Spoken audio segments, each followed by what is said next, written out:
갈라디아서 마지막 시간입니다. 갈라디아서는 로마서의 축약판과 같이 우리의 믿음을 다시금 정립해주는 그러한 보석과 같은 진리를 담고 있습니다. 오늘 우리가 6장의 마지막 부분을 보았는데요. 6장의 마지막 부분은 마치 지금까지 했던 얘기를 총정리하는 것처럼 그 결론을 다시 우리에게 반복해서 말해주고 있습니다. 이제 결론적으로 편지를 마무리하면서 바울이 딱 무언가를 못 받고 싶은 그런 심정이 있었습니다.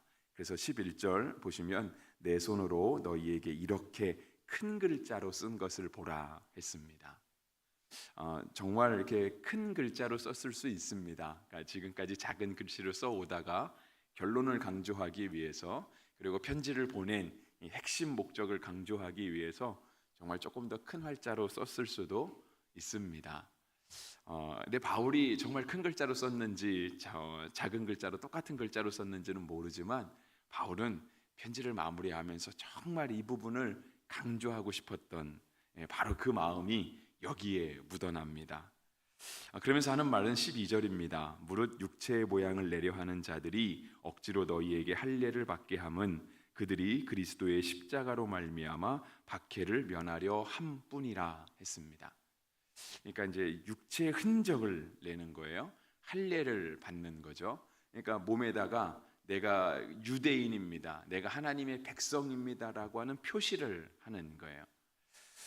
이런 마음은 아마 지금도 예전에도 다 똑같은 것 같아요. 그러니까 지금도 이게 뭐 타투라고 하잖아요. 문신하시는 분들 있는데 저는 조금 보면 문신한 사람들 왠지 조금 무서워 보이잖아요, 그죠? 그래서 저는 그렇게 이렇게 문신하고 싶다라는 생각 잘 안 들던데, 분명 그런 분들이 많이 있는 걸 보면 무언가 이렇게 자기 몸에 이렇게 무언가를 남기고 싶어하는 그런 어떤 심적인 욕구가 있는 것 같아요. 근데 이제 우리가 신앙생활을 하면서도 자꾸 그런 것들을 강조하고 싶을 때가 있다라고 하는 거예요. 그러니까 나만이 가지고 있는 특별한 하나님과의 나와의 관계를 보여주는, 많은 사람들이 다 예수님 믿고 살아가고 다 이 땅을 살아가지만 나만이 유일하게 가질 수 있는 그 무언가. 그래서 저도 뭐 문신하신 분들 많이 보지는 못했지만 뭐 사람이 해서 그런지는 몰라도요, 똑같은 문신을 가지고 있는 사람은 없는 것 같아요. 그러니까 다 조금씩은 다른, 마치 사람의 지문이 다 다르다 그러잖아요. 사람마다 지문이 다 다르다고 얘기하는데 그런 느낌이 듭니다. 그러니까 나만 유일하게 혼자 가지고 싶은 그런 게 있는, 신앙에서도 자꾸 그런 게 나타난다고 하는 건데 바울은 그거 별로 중요하지 않다라고 얘기하는 거예요. 심지어 우리가 몸의 어떤 흔적을, 우리가 우리 몸에 이렇게 예수 그리스도, 뭐 예수님, 뭐 하나님, 뭐 이런 거 새긴다고 해서 우리가 하나님의 자녀가 되는 게 아니고요, 우리가 하나님의 특별한 사랑을 입는 거 아니다라고 얘기를 하는 거예요. 도리어 유대인들은 할례라는 것을 행했어요. 그러니까 하나님의 백성이라는 걸 뜻하는 거죠. 예수님도 할례 받으셨습니다. 난지 8일 만에 할례를 받으시죠, 그죠? 그 당시 유대인들은 율법에 의해서 다 그렇게 살아갔던 거예요. 그러니까 할례 받은 흔적을 보면 너 유대인이구나, 한눈에 알아볼 수 있었던 거죠. 근데 그런 유대인들이 예수님을 믿게 됐잖아요. 그러니까 예수님 믿게 돼서 우리가 주님께 구원받는 것은 어떤 몸의 흔적을 남겨서가 아니라 오직 예수님의 구원의 은혜, 값없는 선물로만 우리가 하나님의 백성이 되는구나 라고 하는 사실을 깨닫게 되는 거예요. 그러니까 이제 더 이상 할례를 받을 필요가 없어진 것이죠. 그런데 이제 할례를 받지 않고 내가 하나님의 백성이 되었다고 하니 예전부터 내려오는 이런 유대인의 전통 속에 있는 사람들은 넌 유대인인데 왜 할례를 안 받았어? 너 그러면 하나님의 백성이 아닌데? 너 그러면 구원받은 거 아닌데? 이제 자꾸 그렇게 구원을 흔들기 시작하는 거죠. 그러니까 할례를 받지 않고 오직 예수님을 믿는 믿음으로 구원받은, 사실상 이게 맞잖아요, 그죠? 이게 맞는데 자꾸 그 사람을 주여 흔드는 거예요. 근데 흔드는데 끝까지 이 사람이 할례를 받지 않는 거죠. 유대인의 표를 내지 않는 거예요. 그러면 그래, 네 믿음이 훌륭하다라고 얘기해 주는 게 아니라 이제 박해를 하기 시작하는 거예요. 저 사람은 유대인인데, 혈통적으로 우리 같은 민족인데 우리가 같이 되기를 원치 않는 사람이라고. 저 사람은 우리의 민족을 마치 배반한 것처럼 자꾸 박해를 하고, 그러니까 처음에는 너 그러면 구원 못 받아, 너 그러면 정말 너의 구원이 확실한 게 아니야 라고 그걸 흔들다가, 그럼에도 불구하고 흔들리지 않으니까 이제 혈통적인 민족적인 박해를, 핍박을 가하는 거예요. 예수 믿기도 어려운데, 그죠? 그러니까 내가 예수 믿고 구원 받았습니다, 나는 성도로 살아가겠습니다 라고 그렇게 살아가는 것도 어려운데, 겉으로 외면적으로 혈통적으로도 유대인이 아니라고 자꾸 너가 민족을 배신했다라고 하니 이 살아가기가 힘들겠죠, 그죠? 그러니까 이 모든 어려움에서 벗어나는 길은 뭘까요? 어차피 뭐 할례 맞는다고 해서 그것이 우리의 구원에 1도 도움이 되는 거가 아니고, 그게 또 우리의 구원을 흔들 수 있는 것도 아닌데, 그냥 할례 받지 뭘, 이렇게 되는 거예요. 그러니까 우리가 할례 때문에 구원받던 것도 아니고, 할례 때문에 혈통적으로 유대인이 되는 것도 우리가 유대인의 가정에서 났는데 할례를 받지 않았다고 해서 유대인이 아닌 거, 그렇게 되는 건 아니잖아요. 대한민국 사람이 대한민국에 살지 않는다고 해서 그가 한민족이 되지 않는 건 아닌 것과 마찬가지로, 그런데 그냥 그 핍박과 박해를 피하기 위해서 그럼 할례 받지 뭐, 이렇게 할례 받게 되는 거예요. 그러니까 이제 할례를 받고 나면 잘했어, 너도 이제 유대인이야, 너도 구원이 완벽해, 이렇게 가는 것 옳지 않다라고 하는 거예요. 그래서 초대교회 당시에 초대교회에 많은 박해가 있잖아요. 심지어 같은 유대인인데도 불구하고 많은 예수 믿는 사람들이 예수님을 믿는다는 이유만으로 순교를 당하잖아요. 그러니까 그들을 순교시켰던 사람들이 다 이방의 외국, 그런 이렇게 막 제국의 군대들이 그들을 순교시켰던 게 아니에요. 유대인들이 자꾸 이렇게 딱 나누는 거죠. 예수님을 믿는 사람과 믿지 않는 사람. 그래서 그들을 박해. 그래서 사도행전에 보면 스데반을 죽인 사람이 사도 바울이잖아요. 유대인들. 예수님을 죽인 사람도 유대인들. 그러니까 이 박해를 피하기 어떻게 해요? 할례를 그냥 받고 마는 거예요. 심지어 이런 모습들은 외국에서도 많이 있다고 하더라고요. 그러니까 특히 선교하시는 우리 선교사님들에게 그런 모습이 많이 있대요. 그러니까 이제 우리도 뭐 매일 같이 기도하는 이렇게 곽현서 원성화 선교사님, 또 우리 주보에도 계속해서 많이 나와 있잖아요. 뭐 유럽에서 사역하시는 분도 있고, 아프리카 뭐 그런 데서 사역하시는 분도 있잖아요. 딱 가면, 한국 사람이 가면 그들과 외모가 다르죠, 그죠? 한눈에 봐도 알잖아요. 저 사람 외국 사람, 딱 티가 나는 거예요. 근데 이제 복음을 열심히 전해요. 뭐 복음을 전하면 큰일 나는 나라에서도 막 복음을 전해요. 근데 그 나라가 막 하지 말라는 걸 하니 늘 그 경찰에 쫓기는 몸이 되잖아요. 그러니까 이제 그러한 일이 있을 때, 만약에 예를 들어서 어느 날 선교사님이 가서 외국에서 복음을 전하는데 딱 현장에 붙잡힌 거예요. 경찰이 닥쳐서. 그러면 붙잡혀가지 않겠습니까? 근데 그 나라 현지 사람들은요, 외면적으로 똑같잖아요. 그러니까 빠져나가기가 그렇게 어렵지는 않는 거예요.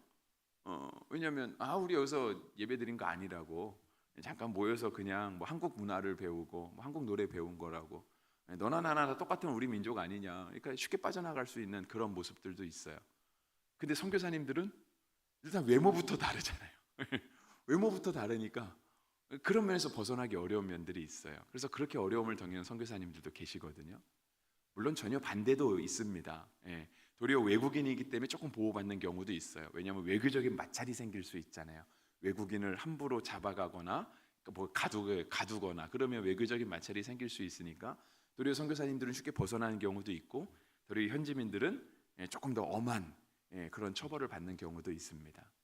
그런데 이렇게 우리가 외모로 주어진 이런 구분들, 이런 것들이 실은 우리의 신앙에서 그렇게 나는 뭐가 있어서, 나는 이래서 나는 조금 더 편안하고 나는 조금 더 살 길이 있고, 그러니까 예수님 외에 살 길을 찾아가는 것, 그런 것들은 바울을 하지 말라 그러는 거예요.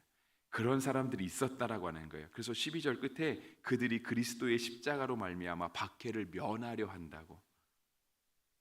내가 그리스도만 믿으면, 내가 예수님의 은혜만 강조하면 박해받을 수 있는데, 할례까지 받고 나면 조금 그 박해를 피할 수 있는 길이 생긴다라고 하는 거죠. 근데 그러한 모습은 옳지 않다, 바울이 얘기하는 겁니다. 13절에는 또 이와 같이 얘기하죠. 할례를 받은 그들이라도 스스로 율법을 지키지 아니하고 너희에게 할례를 받게 하려는 것은 그들이 너희의 육체로 자랑하려 함이라 했어요. 그렇죠? 육체를 자랑하는 거예요. 나는 이렇게 열정적이야. 나는 이렇게 헌신적이야. 왜냐하면 몸의 흔적을 가지고 있으니 막 상처가 있는 거 아니겠습니까? 실은 바울도 이따 그 얘기를 합니다. 17절에 그러죠. 이후로는 누구든지 나를 괴롭게 하지 말라. 내가 내 몸에 예수의 흔적을 지니고 있노라. 이 예수의 흔적은 실제로 어떤 뭐 이렇게 문신하는 거 아니죠, 그죠? 예수님의 이름을 새기고 다닌 게 아니에요. 사도 바울이 가지고 있었던 예수님의 흔적은 그가 복음을 전하다가 그가 수많은 고초를 당하잖아요. 이게 이제 고린도후서 11장에 많이 적혀 있는데 그가 당했던 모든 환난과 어려움들 그런 것들이 몸에 상처로 남지 않았겠습니까? 뭐 옥에 갇히기도 하고 매를 맞기도 하고 돌로 맞기도 하고 물에 빠지기도 하고 그러한 것들 그런 것들이 이제 예수의 흔적이라고 바울은 이야기를 하는데 실제로 우리가 가져야 될 예수님의 흔적은 어떤 할례 같은 것이 아니라 그것이 어쩌면 눈에 보이진 않을 수 있어요. 근데 내가 예수님 믿다가 겪는 어려움들 내가 믿음으로 살려고 그렇게 애쓰고 힘들여서 마치 세상과 싸우는 것 같은 그렇게 믿음으로 살려고 몸부림치다가 겪었던 그런 어떤 뭐 스트레스라고 말할 수도 있겠죠. 정신적인 고통들, 심지어 육체적인 고통들 그런 것들이 우리에게 흔적으로 남는 거죠. 근데 그것이 단지 몸의 흔적으로 남는 것이 아니라 그 모든 과정들을 겪어가면서 더 깊은 믿음의 세계 속으로 신앙의 깊이 속으로 들어가게 되는 거죠. 하나님을 더 알게 되고 예수님이 받으셨던 고난과 예수님이 우리에게 이렇게 구원을 주시기 위해서 그가 그의 몸을 버리신 것들에 대해서 더 체험하게 되는 거죠. 그래서 바울은 16절에 이와 같이 얘기해요. 그러나 내게는 우리 주 예수 그리스도의 십자가 외에는 결코 자랑할 것이 없으니 그리스도로 말미암아 세상이 나를 대하여 십자가에 못 박히고 내가 또한 세상에 대하여 그러하니라. 바울과 세상이 있으면 바울은요 세상에 대해서 십자가에 죽었다라고 얘기를 해요. 세상도 십자가에서 죽었다. 그러니까 바울에게 남아 있는 거는 오직 그 십자가밖에 없는 거예요. 나도 십자가에 죽었고 또 내가 세상도 나를 볼 때 다 세상도 죽었고 그러니까 바울에게 유일하게 남은 건 십자가밖에 없는 거죠. 그래서 바울은 십자가 말고는 자랑할 것이 없다고. 그래서 14절에 얘기하는 게 그거 아니겠습니까? 내게는 우리 주 예수 그리스도의 십자가 외에 결코 자랑할 것이 없나니 라고 육체를 자랑하는 것이 아니라 어떠한 뭐 몸의 흔적들을 자랑하는 것이 아니라 나에게 자랑은 오직 예수님밖에 없습니다. 근데 실은 예수님 전하다가 고난 많이 당했거든요. 지금도 갈라디아서를 쓰는 이유는 그거 아니겠습니까? 예수님 똑바로 믿으라고. 예수님 때문에 이 안 해도 되는 싸움을 하고 있는 거잖아요. 유대인들과 부딪히면서 갈라디아 교인들과 부딪히면서 이 정신적인 어려움들을 겪으면서 지금도 싸우고 있는 거예요. 그의 삶 가운데 정말 예수 그리스도의 십자가밖에 없기 때문에 그랬던 것이죠. 그래서 성경은 여기저기서 우리에게 자랑할 것은 그리스도의 십자가밖에 없다라고 얘기를 해요. 갈라디아에서도 그렇고 물론 다 바울이 주로 한 얘기인데요. 고린도 전서에서도 그렇고 고린도 후서에서도 그렇고 자랑하는 자는 주 안에서 자랑하라 이러한 이야기들을 성경은 많이 우리 가운데 얘기하고 있습니다. 근데 그것이 꼭 바울 시대에만 그랬던 건 아닙니다. 구약에도 찾아보면 자랑한다라고 하는 이야기가 되게 많은데요. 구약 시대에는 예수님의 십자가는 아직 없잖아요. 그래서 이스라엘 백성들이 자랑했던 것은 하나님의 이름이었습니다. 하나님의 이름. 근데 이제 하나님의 이름을 십계명에도 적혀 있는 것처럼 함부로 부르지 말라고 하니까 성경은 그의 거룩한 성호를 자랑하라 얘기해요. 그러니까 거룩한 이름, 성호를 자랑하라 이런 말들을 많이 합니다. 제가 찾아보니까 역대상 16장 10절에 그 말씀이 있어요. 그의 성호를 자랑하라. 여호와를 구하는 자마다 마음이 즐거울지로다. 그렇죠. 바울도 지금 같은 마음입니다. 십자가만 자랑하라. 십자가만 자랑하는 사람에게 그 확신이 있는 거예요. 구원의 확신. 그리고 시편 34편 2절도 이와 같이 얘기하죠. 내 영혼이 여호와를 자랑하리니 곤고한 자들이 이를 듣고 기뻐하리로다 이야기합니다. 그러니까 우리가 함께 믿음을 가지고 살아가면서 누군가가 어떤 육체의 자랑, 내가 하나님과 나는 조금 특별해, 나는 조금 하나님하고 대단해, 이거를 자랑하면 실제로 그런 자랑을 심지어 목사가 한다 할지라도 목사는 그래도 조금 더 성경도 알고 그런 사람이지 않겠습니까? 근데 목사랍시고 내가 하나님과 갔던 어떤 신비로운 경험들만 자꾸 얘기하고 어떤 신령한 것들만 자꾸 얘기하면 모르겠습니다. 그래서 목사가 조금 더 거룩해 보일지는 모르겠지만 실은 듣는 사람도 한편으로 그렇게 느끼지 않겠습니까? 맨날 지 자랑만 한다고? 그러니까 자랑하는 거 가지고는 복음이 전해지지 않고요. 자랑하는 거 가지고는 하나님 영광 받지 않으시더라고요. 근데 하나님이 영광 받으시고 함께 성녀를 격려하고 성도들과 함께 아름다운 공동체를 이루는 방법이 있어요. 그거는 바로 그거죠. 오직 십자가만 자랑하는 것. 우리 가운데 내가 나를 자랑하는 것이 아니라 하나님께 영광을 돌리는 거예요. 하나님이 하신 일들을 드러내고 하나님이 우리를 어떻게 사랑하시는지, 어떻게 우리를 도와주시는지, 인도하셨는지 그걸 자랑하는 거죠. 그래서 읽어드린 시편 34편 2절이 그거예요.